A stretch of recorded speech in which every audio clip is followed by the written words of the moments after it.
You know, my whole life when I use the word civil liberties or freedom, boy, that word triggers people. They always say that's not a Canadian value. We are about peace, order, and good government. That freedom stuff is an American concept. Well, I know that's not true. I know that Canada's history is one of freedom. We were born in freedom, and it's not a partisan thing either. Ask Wilfrid Laurier.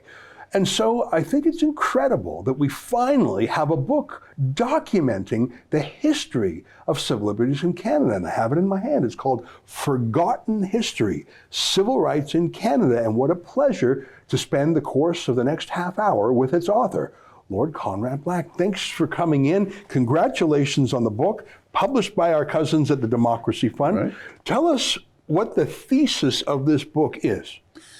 Well, in fact, rights are at the very core of the organization of Canadian government, going back to immediately following the Battle of the Plains of Abraham.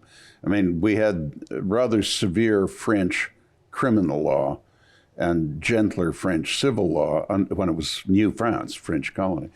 But as soon as the Québécois, they became, got a good look at British governance, they wanted to get rid of French criminal law and get the benefit of a more generous and fairly administered British criminal law, but they wanted to retain civil law. And of course, they were principally concerned about their religious and language rights. I mean, at that time, it was unlawful in the British Empire for a Roman Catholic to hold a public office. But the British varied that, obviously, for Quebec.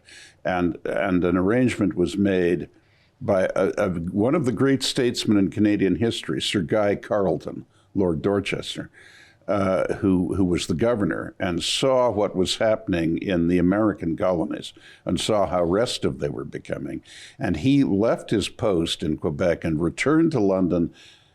Didn't retire as governor. He spent 4 years in London lobbying for the passage of the Quebec Act, which was passed just before the American Revolution. And basically it said the French Canadians will swear allegiance to the British Crown, and the British Crown promises there will be no interference with the Catholic religion or the French language. Or the civil law of Quebec, French civil law. And both sides upheld the bargain, and that was the only way that we kept Canada from joining the American Revolution. And so to answer your question about the thesis, we have a fusion in this country of French and English concepts of law, which is unique in the world. And generally it works quite well, but you get these differences where the English tradition is of the rights of the individual, and the French tradition is the rights of the collectivity. See, to the French mind, French-Canadian mind, traditionally, it was nonsense to tolerate anti-democratic forces. That's why Duplessis used to attack the communists, for example.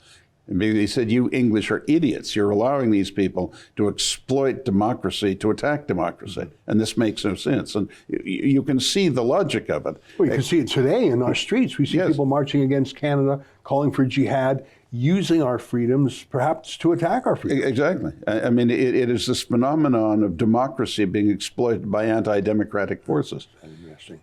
You know, until I read your book, I didn't think of it that way. I mean, you grow up, especially growing up in Western Canada, there's always that tension between English and French Canada, and Quebec has certain rights.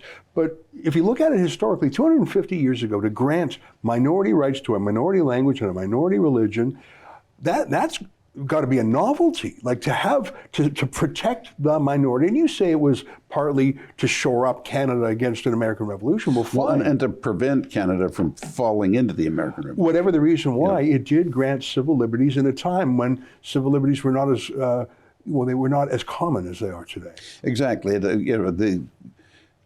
We can take note of the inconsistencies in the American revolutionary position. I mean, Jefferson writing, we hold these truths to be self-evident that all men are created equal, and he was, of course, a slaveholder, but it had a tremendous power, and the Americans, even in their earliest moments, had this genius of showmanship and salesmanship. They struck a heavy blow for liberty, and it would have had a huge attraction in Canada if the French had not been concerned about other things, including, if you look carefully in the Declaration of Independence, there's the allegation that the British were trying to, the British government was trying to spread Catholicism in America. That's in the Declaration of Independence. Of course, rubbish. They weren't trying to do anything of the kind. They were just protecting it in Canada. These things seem very obscure now, but they were terribly important then. Because if it hadn't happened, the United States would be the whole continent. There wouldn't be a Canada. There'd be a bunch of American states. Now, that's not the end of the world. Some people would like that very much. I'm not saying it would be a horrible fate, but it would be a very different political situation. The book is called Forgotten History, Civil Rights in Canada. You can get it at forgottenhistorybook.com. Hey, let me tell you my favorite story of Canadian civil liberties. In the 19th century, when Sir Joseph Howe was an up-and-comer in Nova Scotia. Yes. He would go on to become an important part of Canada. But in Sir John Macdonald's government, yes. He was a publisher before he was a politician.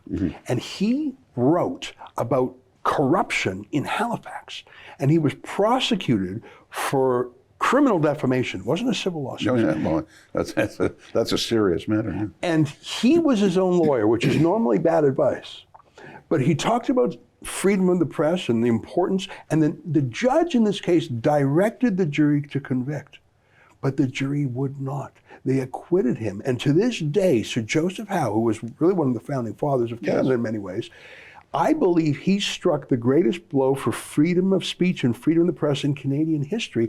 I doubt 1 in 100 people in Canada know that. I doubt 1 in 10 in Nova Scotia know that their founding father fought for the right to skewer politicians with the tool of free speech and free press. There are stories like that, and we don't champion them. We don't have them on the $10 bill. We don't teach his story. Maybe they do in Nova Scotia. I think he's prominent in Nova Scotia, but I agree he should be more prominent. Well, especially for fighting for civil liberties. Some of those fathers of Confederation from the outlying places were extraordinarily able men, and the man from New Brunswick, Tilley, Samuel L. Tilley, he invented the word dominion as a name for a country, as a type of government. I mean, they were very intelligent people.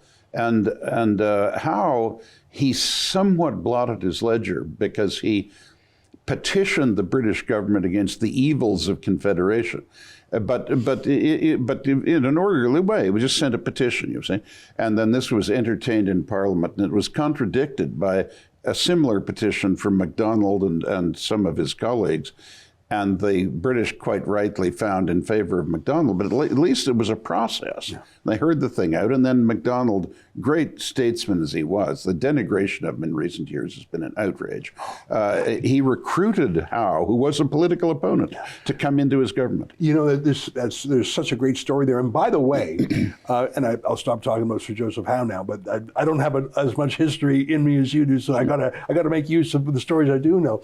His closing arguments to this day are recorded by the government of Nova Scotia on the government homepage to show people what that back and forth battle is like. But let me ask you this. You mentioned Sir John A. Macdonald, obviously the builder of the country and an able man despite his flaws. I should tell you, if you drive 20 minutes south of here, you'll come to Queen's Park, which is the name of the Ontario legislature, and you will see something that is strange. You will see a giant wooden box that looks like an upright coffin. Yes. And if you weren't here in this country more than 10 years, you would never know what's in that coffin. The answer is, it is a statue of Sir John A. Macdonald, the founding father, the first prime minister, and it has been boarded up out of shame, out of denunciation, out of cowardice, out of indecision. Tear it down, keep it up. Well, let's board it up in a sarcophagus. What do you make of that? What do you think that says about our treatment of history and a man who, whatever his flaws, built this country? It's, of course, tangled up in the complicated and very vexed issue of historic treatment of the native people. And the charge against MacDonald is that he was hostile to them, a racist, and was responsible for an unreasonable and unjust treatment of them. And in my opinion, that's an unjust charge. And what it tells me, my principal reaction is, it shows the lack of courage of our public leaders. Because in every jurisdiction, they should have said, rubbish. MacDonald, like everyone else, had his faults, but he was a great leader, a great prime minister, and without him, this country would not exist. And on balance, he was undoubtedly a very constructive force. And because he said, you want to take the Indian, out of the Indian and make him a Canadian, what he really meant was that he wanted to give the Native people the right to participate fully in Canadian life if they wanted to. He gave them the right to vote. How do these Native radicals go around hanging him in effigy and calling him a genocidist, trying to exterminate them, when he gave them the right to vote? And he had Native allies like Crowfoot, for example, who he was loyal to, and they were loyal to him. I mean, he wasn't hostile to the natives. He was trying to help them. Now, maybe the policies weren't overly successful, but the motivation was good. And yet we have these lunatics accusing the founder of our country of being virtually a replicator of Hitler. It's a scandal.